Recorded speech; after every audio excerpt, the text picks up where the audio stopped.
Life insurance is a great investment, good idea, only for rich people. This episode is Fact or Cap.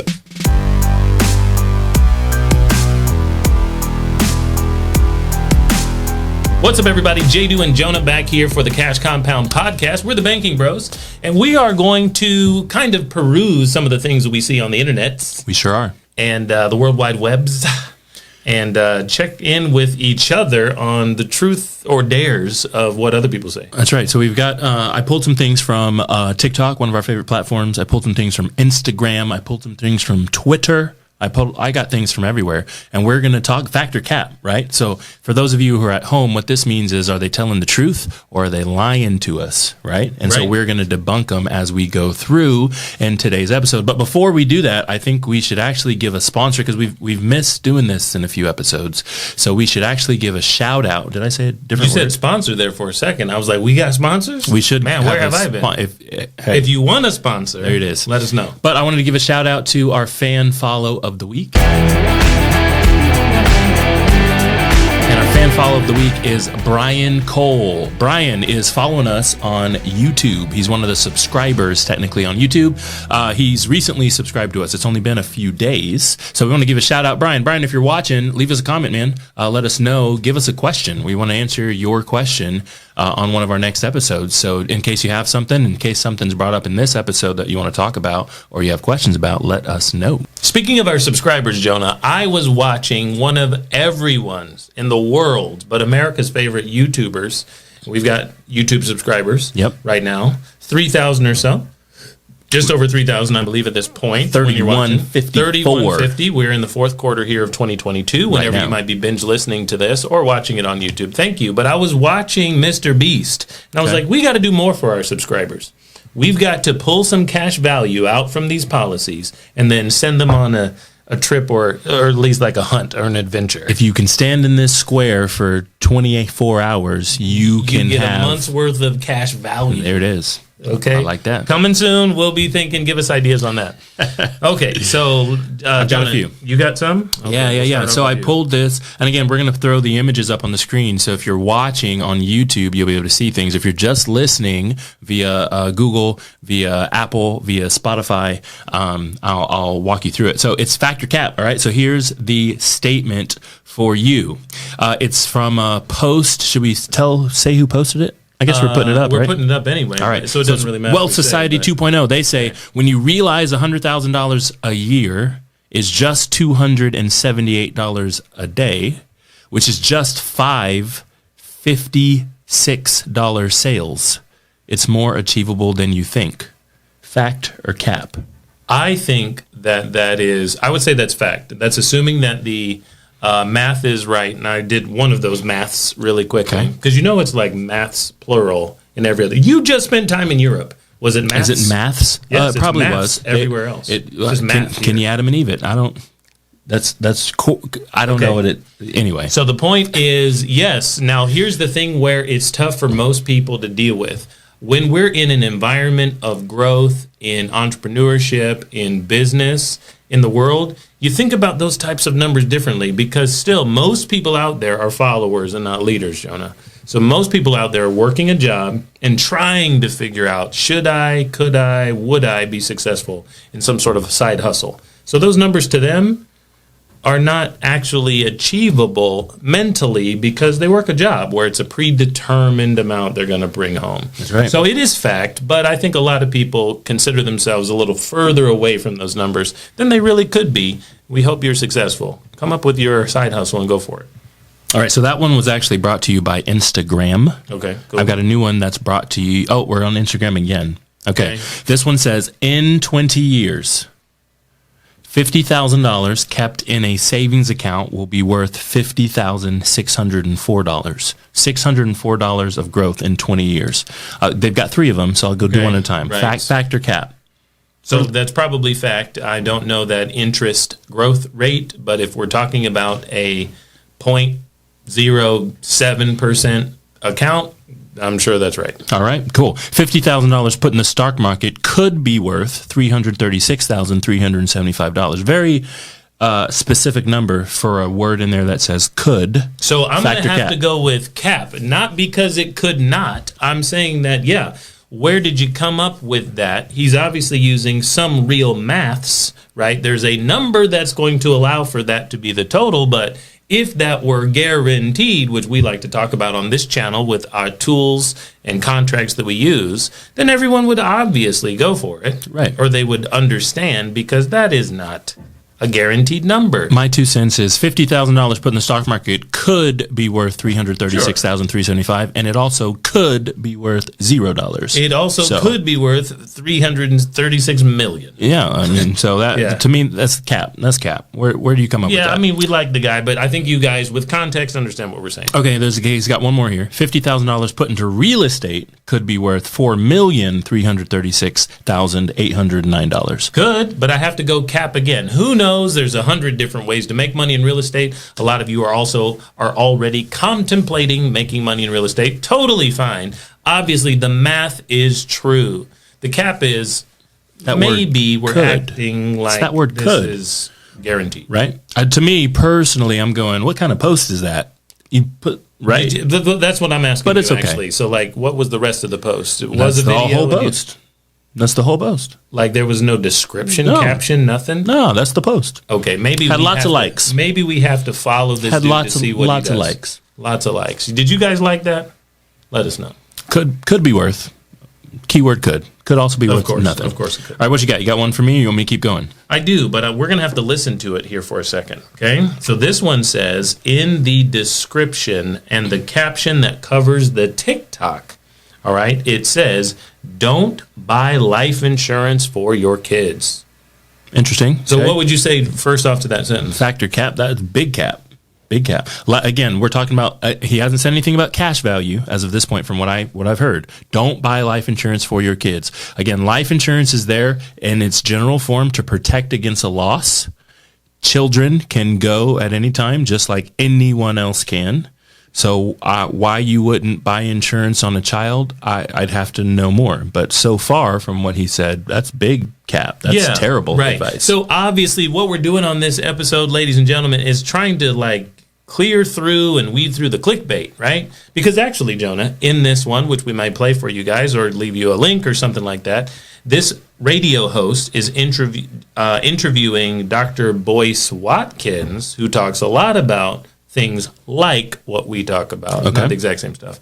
And the interviewer, the host, is saying, yeah, I got a whole life insurance policy bought on me as a kid. And he's talking about it's paid up now, I think, and there's cash value and stuff like that. So that's a good idea, right? So obviously the clickbait that says don't buy life insurance for your kids, we would disagree. Ah, gotcha. Just See, the clickbait. it's the clickbait. Okay. That's why you got to dive in. That's what we're doing this episode. Yep. It's like, hey, what are people trying to say? What are they revealing? What are we trying to say sometimes? If you don't read the descriptions and the captions, you may be led astray. Yep. All right, I got one for you. Okay. Twitter this time. Okay. Twitter. A quarter a day for a year will get you $9,125. A quarter of what? That's what it says. A quarter a day, and has a picture of you remember those water jugs that you have to flip upside down into the Little Evian, little into the Arrowhead, thing. little. It's got a picture of that filled with change. Can't really make out if they're quarters. It's got filled with change, and that's all it says. A quarter a day for a year will get you $9,125. Factor cap. Well, the way my maths works is a quarter per day. So hold on. There's 365 days in a year. That is correct. Yeah. So how much would you have if you had $1 per day? My maths say 365, but if you have a quarter a day, 9,125. Okay, so let's divide that by 4. Yes? 25 cents, 0.25 times 365. $91. $91. What does your guy say over there? 9,125. I'm going to go with him then. Because that ain't $91 ain't enough money. Big cap. Terrible. Terrible. Absolutely not. That math is not mathin'. How many days are in his year? That's what I'm saying. I'm going with him. If he can really come up with that, maybe I'm missing something. Maybe he's got limited edition quarters or something. Love it. Okay, here's one. Let's see if we can listen to it. Maybe I'll have you listen to it, and the episode might pick it up. Nasima, are you a money expert? Sure. Do you invest in permanent life insurance? No. What do you invest in? Term. And what? And term, what do I invest in? I invest in low cost or zero cost index funds. All right, thank you. Yes. John, are you a money expert? I am a money expert. Yep. Do you invest in permanent life insurance? No, I do not. What do you invest in? Index funds and ETFs. Awesome. Okay, so here we go. Jonah, money experts at this conference looks legit. And the third person who we didn't get to see, you guys should go watch it. I actually follow her on Instagram. All right. And she teaches all sorts of marketing tips. The question is, do you as a wealthy person, rich person, a lot of people say... Well, first they ask if you're an expert. If you're an expert in money, right? Do you invest in whole life insurance or permanent life insurance? You just want me to answer it? I guess. I mean, factor cap. But I'm saying we're going through stuff that our followers and listeners actually see. The one thing that was really kind of, I need to say something about it, was the one girl said she invested in term insurance. Investing. So we got to talk about this word invest. That's first. Okay. The word invest implies the ability to earn money and the ability to lose money. And in that word investment, you're also getting investment risk, right? Risk is associated with investing. I have the ability to earn and I have the ability to lose, right? Mm-hmm. So if you're talking about insurance and you use the word investment, then if you say I invest in term, well, that doesn't make any sense. There's no ability to lose in a term insurance policy. Okay. Now, the host was at, well, with term insurance, there's no equity built up in term at all. It's not an investment by definition. That's not what an investment is. Okay. Right. So I think that particular person said that she was not a money expert. I'm thankful that she said that, because then she said I invest in term, and that does not make sense, right? I mean, that's not a thing. I agree. Okay. Our listeners are out there. They need something. They hear this stuff. Right. Now, the other person said, yes, I'm a money expert. And then they said, I invest in indexed funds, and I invest in, you have to forgive me, it was ETFs. ETFs. Okay, cool. Yeah. So let's talk about investing again. Investing, I've got the ability to earn, I've got the ability to lose, and they said I invest in index funds. Well, perfect. That's exactly what an investment is. If you know anything about indexes, a lot of times indexes are tied to the market, tied to the S&P 500, and of course, everyone knows, even if they know nothing about money, that stuff goes up and goes down. So the true definition of an investment, that's fine with me. That's perfectly fine. ETFs, I don't know a bunch about ETFs. You know anything about ETFs? No, I don't know very much. Yeah, I know a little bit about ETFs, but from my understanding, we've got the ability to go up, we've got the ability to go down again. So if you're going to say, yes, I invest, and yes, I invest in index and ETFs, then by definition, that is investing. That's perfectly fine with me. Totally good. But both people said, no, laughed it off. I don't invest in whole life. So let's talk about that for a second. First off, is putting money into whole life an investment? What you got? No. Yeah. Whole life insurance is under the umbrella of insurance as permanent, one, and whole life insurance has no investment portions to it. It's guaranteed by the insurance company.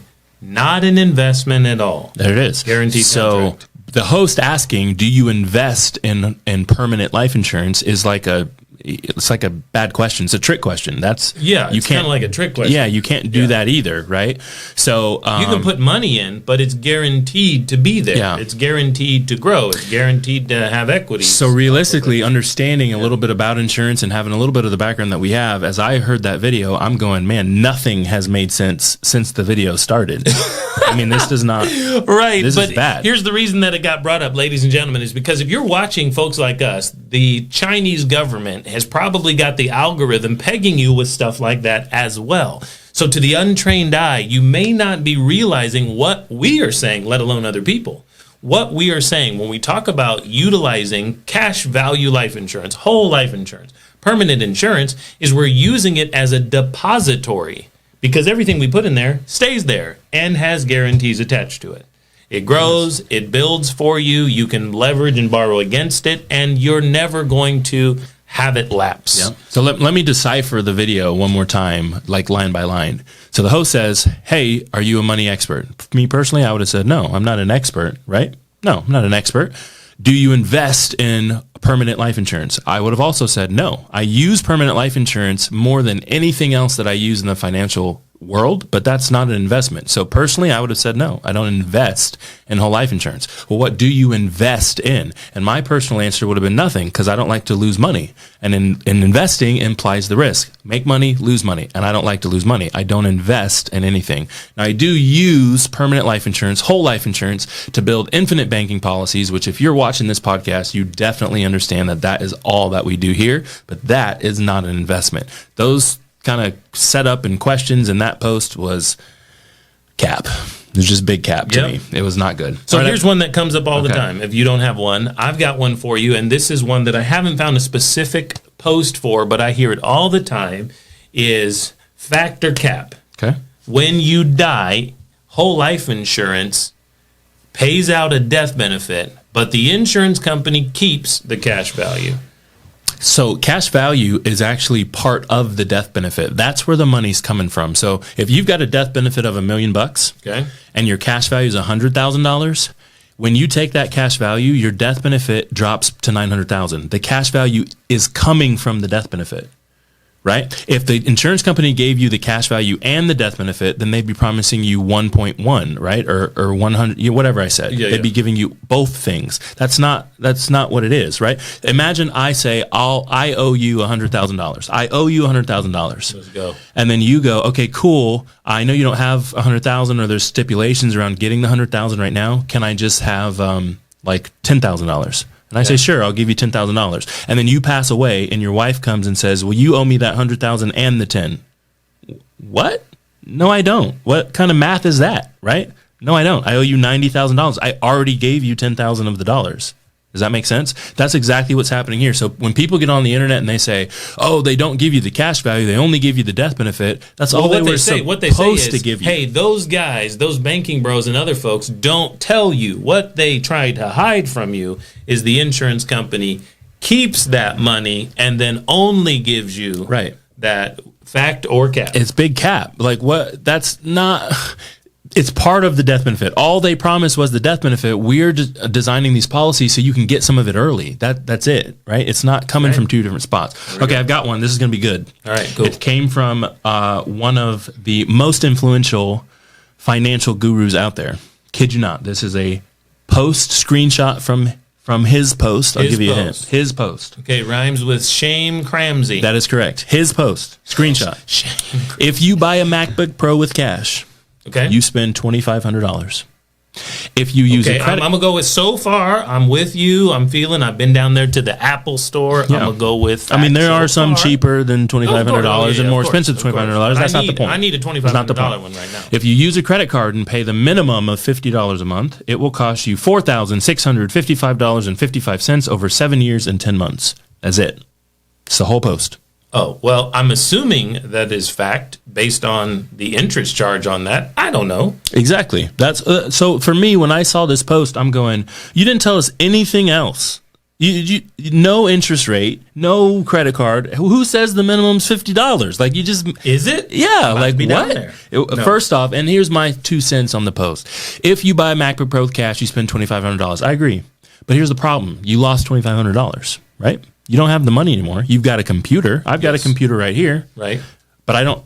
But if I used cash to buy the computer, I don't have the $2,500. We're teaching people how to save and spend at the same time. What that means is you still go spend and get your MacBook Pro for $2,500, but you don't lose the cash by spending the cash. Spend someone else's. Save yours, spend someone else's. That's our system. Now, I have another question for you, Jonah. And this is where some of our savvier investor minds will be thinking, is if you have $2,500 but decide to only put down $50 and you now have $2,450, could you do something different with the $2,450 to earn some money? You sure could. While you're paying $50. And of course paying eventually like double. Right. So he says paying the minimum on a credit card, $50 a month, will cost you $4,655.55 over 7 years and 10 months. So my question is, 7 years and 10 months, do you think keeping $2,500,